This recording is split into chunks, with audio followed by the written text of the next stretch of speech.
भोपाल में होने जा रहे 4 दिवसीय तबलीगी इज्तिमा के लिए हमने नगर प्रशासन से और सामान्य प्रशासन से एक मांग करी है कि सरकार उसमें समुचित निगरानी की व्यवस्था करे। क्योंकि अस्सलामु अलैकुम वरहमतुल्लाहि वबरकातुहू। नाज़रीन कराम, जैसा कि आप लोगों को मालूम है कि भोपाल का आलमी तबलीगी इज्तिमा का वक्त करीब आ रहा है। उस वक्त में कुछ लोग अपनी सियासत को चमकाने की कोशिशें कर रहे हैं और ये सारी कोशिशें नाकाम हो जाती हैं।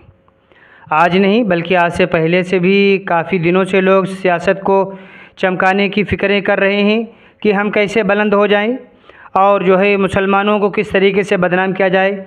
इस तरह के लोग दुनिया के अंदर में आते हैं जाते हैं, लेकिन ना तो इस्लाम का कुछ नुकसान होता है ना मुसलमानों का कुछ नुकसान होता है।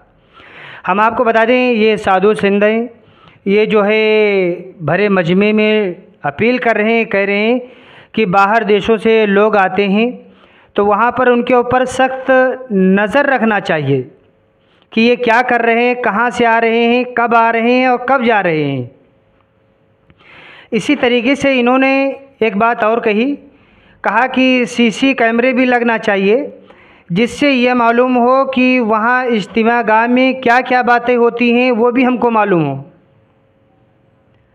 उसके अलावा उन्होंने तरह तरह की बातें की हैं। इससे मालूम होता है कि कुछ लोगों के जहन ख़राब हो रहे हैं।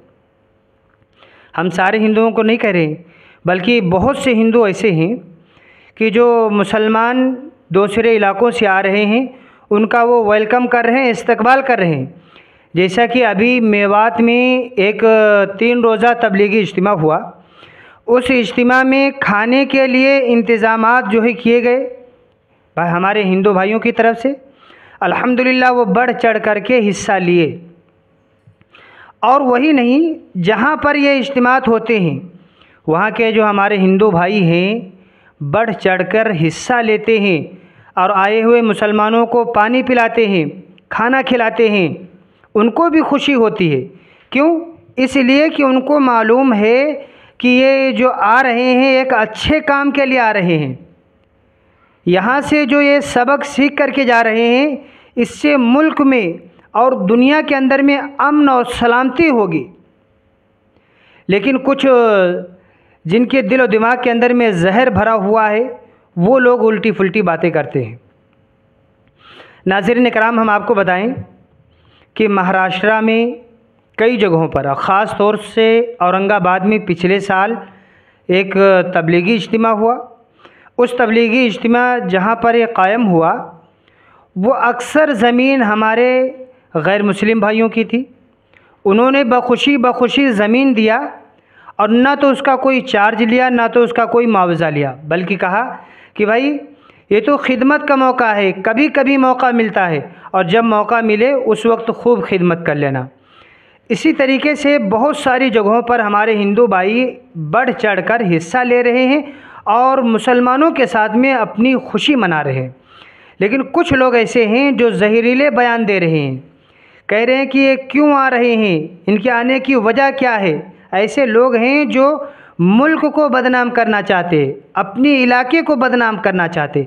हम उनसे गुजारिश करेंगे कि अगर आप भी मुसलमानों के साथ में बैठ कर के उन इज्तिमात के बयानों को सुने तो शायद कि आपका भी दिमाग सही हो जाएगा।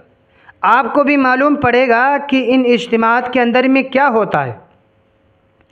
तो भोपाल का जब तबलीगी इज्तिमा करीब आने को है, ऐसे वक्त में कुछ लोग जो है जहरीली बातें फैला रहे हैं और आपस में भाईचारे को ख़त्म करने की कोशिश कर रहे हैं।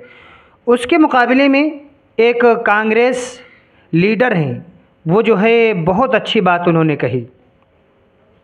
कहा कि ये तबलीगी इज्तिमा आज से नहीं बल्कि बहुत सालों से होता हुआ आ रहा है और उस इज्तिमा में पूरे मुल्क के लिए दुआ की जाती है। हिंदू, मुसलमान, सिख जितने भी लोग हैं सबके लिए दुआएं की जाती हैं और एक अच्छा काम होता है, कोई वहाँ पर बुराई नहीं होती है। और जो है मुसलमान जब जमा होते हैं तो वो अल्लाह को याद करते हैं। यानी इस तरीके के उन्होंने जुमला कहे हैं जिससे ये मालूम हो रहा है कि भाई अभी भी हमदर्दी, भाईचारा बाकी है, इंशाअल्लाह ये बाकी रहेगा। जो लोग फितना फसाद फैलाने की कोशिश कर रहे हैं, आपस में लड़ाने की कोशिश कर रहे हैं, ये ख़ुद लड़ जाएंगे, लेकिन जो है इस्लाम हमेशा बाकी रहेगा, इस्लाम के मानने वाले भी इंशाअल्लाह हमेशा बाकी रहेंगे। और जो ये इज्तिमात होते हैं इंशाअल्लाह हमेशा की तरह इस साल भी और आइंदा भी ये इज्तिमात होते रहेंगे, क्योंकि ये खैर के काम हैं, दीन के काम हैं, अच्छे काम हैं। और अच्छे कामों को अगर दुनिया के लोग रोकना चाहें फिर भी नहीं रोक सकते हैं। नाज़रीन इकराम, हम आपको बता दें कि भोपाल आलमी तबलीगी इज्तिमा जिसकी तैयारियां अल्हम्दुलिल्लाह काफ़ी हद तक हो चुकी हैं, कुछ तैयारी बाकी है जिसको बहुत तेज़ी के साथ किया जा रहा है। इंशाअल्लाह वो भी तैयारियां मुकम्मल हो जाएंगी। वो वक्त भी आ जाएगा जिस वक्त का मुसलमानों को शिद्दत से इंतज़ार है, यानी कि भोपाल के आलमी तबलीगी इज्तिमा का। भोपाल के आलमी तबलीगी इज्तिमा का आगाज़ 14 नवंबर को होगा और दुआ इंशाअल्लाह 17 नवंबर को होगी। कई मुल्कों से भोपाल के आलमी तबलीगी इज्तिमा में मेहमान तशरीफ़ लाने वाले हैं। दुआ करें अल्लाह ताला भोपाल के आलमी तबलीगी इज्तिमा को कबूल फ़रमाए। जो हज़रात मेहनतें कर रहे हैं अल्लाह ताला उनकी मेहनतों को कबूल फ़रमाए। अल्लाह ताला तमाम इज्तिमात को कबूल फ़रमाए। अस्सलामु अलैकुम व रहमतुल्लाहि व बरकातुहू।